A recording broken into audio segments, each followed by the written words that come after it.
அப்புறம் இந்த ஃபாசிசம் பாயசம் ஜோக் பண்றது, பிஜேபி உள்ள வந்துரும் ப்ரோ அப்படின்னு வந்து ஜோக் பண்றது, இதெல்லாம் நார்மலைஸ் பண்றது வந்து இது வந்து எங்களால ஏத்துக்கவே முடியல.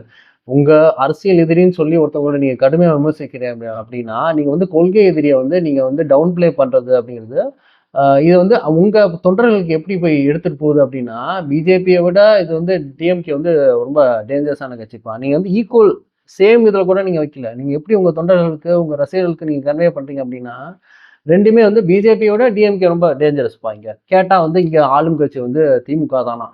ஏன்டா டேய் திமுகவுக்கு மேல இருக்கிறது யாரு அப்படின்னு நமக்கு பார்க்கணும்ல. திமுக வந்து இங்க நீட்ட ரத்து பண்ண முடியல. இது வந்து வந்து எங்களுக்கான நிதி வரல அப்படின்னா, நீங்க மேல தானே வந்து அவங்க வந்து ஃபைட் பண்ணிட்டு இருக்காங்க. நீங்களும் அப்ப ஃபைட் பண்ணணும்ல. நீங்க ஆட்சிக்கு வரணும்னா ஃபைட் பண்ணணும்ல. நீங்க அப்ப நீங்க நீங்க ஃபைட் பண்ணுவீங்கன்னு நம்புறதுக்கு என்ன எங்களுக்கு இருக்கு? நீங்க வந்தோனே வந்து சும்மா அரசியல் எதிரினா திமுக மட்டும் இங்க எதிர்த்துட்டு, சும்மா இருந்தீங்க அப்படின்னா, உங்கள நம்பி இஸ்லாமியர்கள் எப்படி ஓட்டு போடுவாங்க?